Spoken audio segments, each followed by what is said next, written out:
What if the confusion you feel at the end of a story is not a mistake in the story itself, but a failure in the way your mind is trained to read reality? Because there is a hidden assumption almost every reader brings into The Stranger, that everything meaningful must eventually resolve into explanation, into emotional closure, into moral clarity. But what if that assumption is exactly what breaks when you reach the final page? The moment you encounter Meursault, something subtle happens. You don't just observe him. You start trying to decode him. Why is he detached? What does he feel? What does it mean? And that impulse, that need to convert silence into meaning, becomes the real subject of the entire experience. But here's the contradiction. What if Meursault is not missing meaning at all? What if he is actively refusing the process of meaning-making itself? Not rebellion. Not ignorance. Something colder. Something neutral.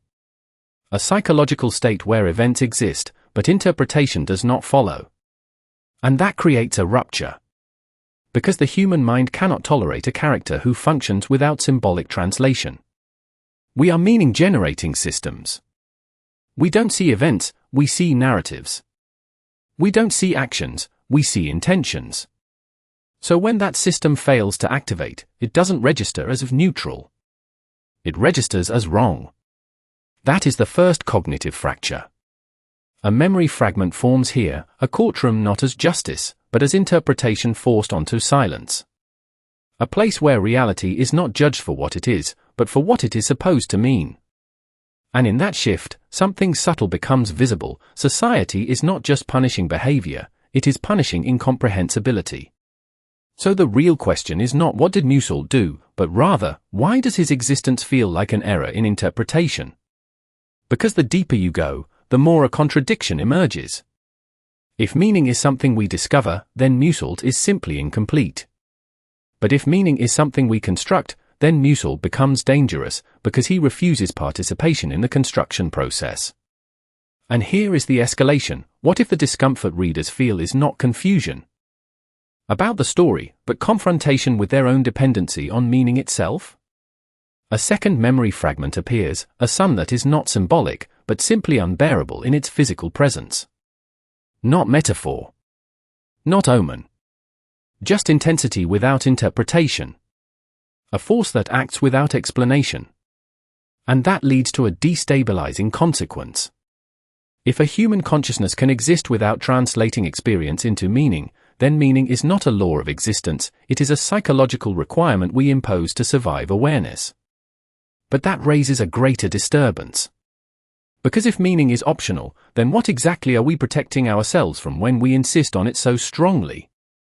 And beneath that question, an even larger one begins to form, one that the story never answers, but continuously forces you to carry. Is reality something that contains meaning waiting to be found, or is meaning simply the story we tell to avoid confronting a world that never intended to explain itself at all? The deeper you go into this structure, the more a disturbing question begins to surface. What exactly is being judged when a human being cannot translate their own life into meaning? Because the real conflict inside The Stranger is not simply between a man and society. It is between two incompatible systems of reality. One system demands interpretation, everything must become story, motive, explanation. The other system, embodied by Meursault, simply refuses that translation layer.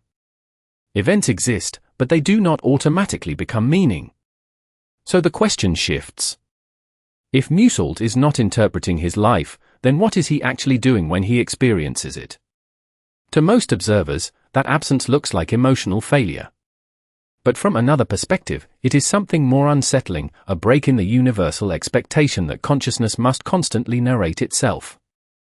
And that expectation is so deeply embedded in human psychology that we rarely notice it. We assume awareness equals interpretation. But here is the contradiction: the more society tries to force interpretation onto Meursault, the more distorted his existence becomes in their eyes. Not because he changes, but because the system around him intensifies its need to extract meaning where none is offered. A memory fragment emerges, a courtroom where language becomes more important than truth. Not what happened, but how it can be described. Not what was felt, but what should have been felt. This is where reality begins to shift from observation to construction. And at this point, a subtle escalation occurs. The system evaluating Meursault is not neutral. It is actively restructuring him into something legible. A person who does not perform grief becomes inhuman. A person who does not narrate remorse becomes guilty in a deeper sense. The judgment is no longer about action, it is about interpretability. So here's the revelation: Meursault is not being punished for what he did, but for what he failed to produce, a coherent emotional story. And that leads to a larger consequence. If society requires narrative coherence to assign moral value, then morality itself depends on storytelling. Not truth. Not fact. But interpretive consistency. Now the scale shifts. This is no longer about one individual. This becomes a model of how systems, illegal, social, psychological, stabilize themselves. They do not tolerate gaps in meaning. And anything that resists translation becomes destabilizing noise. Another memory fragment appears, a sun that is too bright to symbolize anything. It does not represent anger, fate, or punishment. It simply overwhelms perception. And yet, even that neutrality is later forced into interpretation. The human mind cannot leave anything unassigned. So the contradiction deepens. If everything must be interpreted, then interpretation is not discovery, it is enforcement. And that reframes the entire core conflict. Meursault is not asking for freedom. He is not even resisting directly. He is simply existing without the second layer that society insists must always be present, meaning over experience. But this raises a destabilizing question. If a human life can exist without narrative translation, then what happens to identity itself? Because identity, as we understand it, is built from continuity, explanation, and retrospective coherence. Remove that, and what remains is not chaos, but something harder to classify. A final greater question begins to surface, widening the mystery beyond the story itself. If meaning is not inherent in experience, but continuously imposed after the fact, then are we ever actually living reality, or are we only ever living the story we construct to survive it? The crisis is no longer about whether meaning exists in the world. It is about what happens when a mind stops automatically producing it. Because at this point in The Stranger, the conflict is no longer external. It has shifted inward, into the invisible machinery that normally converts experience into narrative. And that machinery begins to look less like truth-finding, and more like survival architecture. So the question becomes sharper: if a human consciousness refuses to generate interpretation, does it become free, or does it become unrecognizable? Inside this tension, Meursault stops functioning as a character in a moral system and starts functioning as a disruption to the system itself. Not by action, but by absence. He does not provide the expected signals that allow others to stabilize his identity. No emotional translation. No narrative compensation. Only direct presence. And that is where the contradiction fractures open. Because the surrounding world depends on translation. It does not tolerate raw experience. It requires everything to be filtered into intention, empathy, and moral readability. Without that filter, events become unprocessable. A memory fragment emerges, a courtroom that slowly stops being about facts and becomes about readability of emotion. The more a person cannot be read, the more they are redefined. Not as unknown, but as unacceptable. Now the escalation begins. The question is no longer personal. It becomes systemic. If a society cannot process a human being who does not narrate themselves correctly, then society is not built on truth. It is built on interpretability thresholds. And here is the revelation that begins to surface but does not fully complete itself: Meursault is not failing to express meaning. He is exposing the dependency of society on enforced meaning production. But this creates a deeper rupture. Because if meaning is not discovered but required, then every human interaction becomes a negotiation between reality and narrative enforcement. People are not judged for what they are, but for how well they can be translated into socially acceptable coherence. A second memory fragment appears, light so intense it erases symbolic interpretation, leaving only sensation without metaphor. The mind cannot hold it. It immediately tries to convert it into something explainable. That conversion is automatic, almost reflexive. So the contradiction intensifies. The very system that claims to seek truth actually cannot tolerate truth in its unprocessed form. It needs translation to function. And now the consequence expands outward. If interpretability becomes a requirement for moral acceptance, then truth is no longer independent. It becomes conditional, dependent on how well it can be narrated within a shared emotional framework. This is where the scale shifts dramatically. What looked like an individual case becomes a model of civilization itself.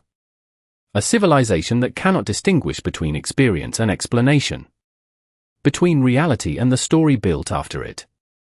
And that leads to a destabilizing realization: Meursault is not an anomaly within society.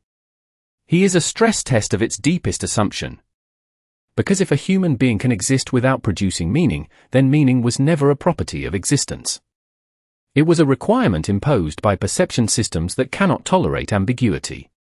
A final memory fragment lingers, a silence that is not empty, but untranslatable. Not absence of thought, but refusal of conversion. And so the question fractures again, moving beyond individual psychology into existential structure itself. If consciousness does not inherently generate meaning, but society demands it in order to recognize consciousness as human, then what exactly are we recognizing when we call someone a person? The question now becomes unavoidable. If meaning is not something embedded inside human experience, then what exactly is being revealed when meaning suddenly collapses under pressure? The revelation begins in the structure itself, not in the character, not even in the events of the stranger, but in the invisible contract between perception and interpretation. What the system depends on is not truth, but continuity of narrative. Without narrative continuity, reality becomes unclassifiable. And this is where the deeper function of Meursault finally becomes visible. He is not a person resisting meaning. He is a structural interruption in the requirement that experience must always become meaning. That is the revelation. The mind observing him is forced into a conflict it cannot easily resolve. It attempts to stabilize him through familiar categories: emotional deficiency, moral failure, psychological deviation. But each category collapses under one simple issue: nothing in his perception system prioritizes interpretation over presence. And that creates a new insight. Meaning is not discovered at the level of experience. It is imposed at the moment experience threatens to remain unprocessed. A memory fragment emerges, a courtroom that does not evaluate truth, but instead evaluates whether a life can be translated into acceptable narrative form. The verdict is never only about action. It is about readability. Now the consequence becomes unavoidable. If interpretability is a requirement for moral recognition, then humanity is not defined by consciousness alone. It is defined by participation in a shared system of meaning production. Without that participation, existence becomes socially unintelligible. And unintelligibility is treated not as absence, but as threat. This shifts the scale again. What once looked like an individual case of detachment becomes a model of how civilizations stabilize themselves. Systems of law, culture, and even empathy are not neutral observers. They are narrative enforcement mechanisms designed to prevent reality from remaining raw. A second memory fragment appears, light so intense it erases symbolic interpretation, leaving only unmediated sensation that cannot be stored as language. And the mind immediately reacts by trying to reconstruct meaning where none is offered. This reflex is the key. Because the true revelation is not that Meursault lacks meaning. It is that meaning only becomes visible when it is no longer guaranteed. The system reveals itself precisely at the moment it fails to process him. And here is the deeper consequence. If every human being must be converted into a coherent narrative to be recognized as morally legible, then identity itself is not a fact. It is a negotiated structure maintained through collective interpretation.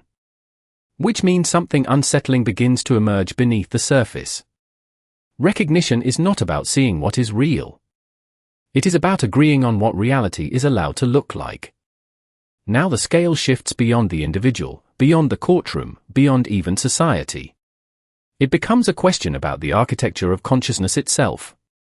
If the mind cannot tolerate unprocessed experience, and society cannot tolerate unprocessed people, then both are built on the same foundation, the refusal of pure presence without interpretation. And this leads to a final unfolding thought, still incomplete, still unstable. If Meursault is not an exception but a possibility that exposes how meaning is constructed, then what exactly are we confronting when we call something human, the presence of awareness itself, or the requirement that awareness must always be translated into meaning in order to be accepted as real? The deeper question is no longer about whether meaning exists or whether it is constructed. The real question is this: what kind of consciousness requires meaning in order to recognize another consciousness as real? And at that point, the core revelation of the stranger becomes unavoidable. The system surrounding Meursault does not fail because it misunderstands him. It succeeds exactly as designed. It translates existence into a format that can be judged, compared, and absorbed into a shared moral language. Meursault is not an absence of meaning. He is the exposure of a hidden dependency that human societies do not relate to raw experience, only to interpreted experience. That is the core revelation. What appears as emotional emptiness is actually informational resistance. He does not generate the signals required for social classification, and because of that, he becomes unreadable within the system. And in a system built on readability, unreadability is treated as contradiction, not neutrality. This shifts everything. Because suddenly, meaning is no longer something discovered inside reality. It becomes a protocol, a requirement imposed after the fact in order to make reality socially functional. Every interaction, every judgment, every moral evaluation depends on this hidden translation layer. A memory fragment surfaces, a silent figure standing in a room full of language, where every word spoken is not describing reality, but attempting to stabilize it. The silence is not emptiness. It is refusal of conversion. Now the insight expands. If interpretation is required for recognition, then recognition is not perception. It is agreement. Agreement that experience must be shaped into narrative form before it can be acknowledged as human. And this is where the consequence becomes irreversible. The system cannot allow unprocessed consciousness to exist without categorization, because categorization is what prevents collapse of shared reality. Without it, there is no stable self, no stable other, only events without assigned meaning. The scale shifts again. This is no longer about one individual, or one courtroom, or even one society. It becomes a model of cognitive civilization itself. A civilization that survives not by seeing truth directly, but by continuously translating it into forms that can be collectively tolerated. Another memory fragment appears, a sun so physically present that it erases metaphor, forcing the mind to reconstruct symbolism out of pure sensation. But the reconstruction is automatic. It happens before awareness can intervene. And here lies the final expansion of insight. Meursault is not outside humanity. He is what remains when humanity's interpretive reflex is removed. Not superior. Not broken. Simply unprocessed by the narrative machinery that defines normal perception. So the consequence becomes profound and uncomfortable. If recognition depends on interpretation, then every act of understanding another person is already a form of rewriting them into something the mind can safely hold. We do not meet people as they are. We meet them as they can be translated. And if that is true, then identity itself is not a fixed presence waiting to be seen. It is a continuous negotiation between raw existence and the systems that insist existence must become legible. Which leads to a final philosophical rupture that remains unresolved, hanging at the edge of thought. If a human being cannot be recognized without being interpreted, then are we ever truly seeing each other at all, or are we only ever seeing the stories our minds are forced to create in order to survive what cannot be directly understood? The consequence of this entire structure is not abstract. It is psychological. It is civilizational. And it begins to surface the moment meaning is no longer treated as discovery, but as construction. Because once the system behind the stranger becomes visible, something irreversible happens in how perception itself operates. The world stops appearing as a field of inherent meaning and starts appearing as a field of enforced interpretation. Everything must be translated, or it risks becoming unintelligible. And at the center of this shift stands Meursault not as a character, but as a structural residue. A reminder that experience, when stripped of narrative conversion, becomes unclassifiable inside social systems built entirely on classification. The consequence is subtle at first. People do not notice it directly, but they begin to feel it. The pressure to explain themselves more clearly. The expectation to frame emotions in recognizable formats. The demand that every internal state be externally legible. A memory fragment resurfaces, a courtroom where silence is not interpreted as neutrality, but as absence of acceptable language. In that space, what cannot be explained is not simply ignored.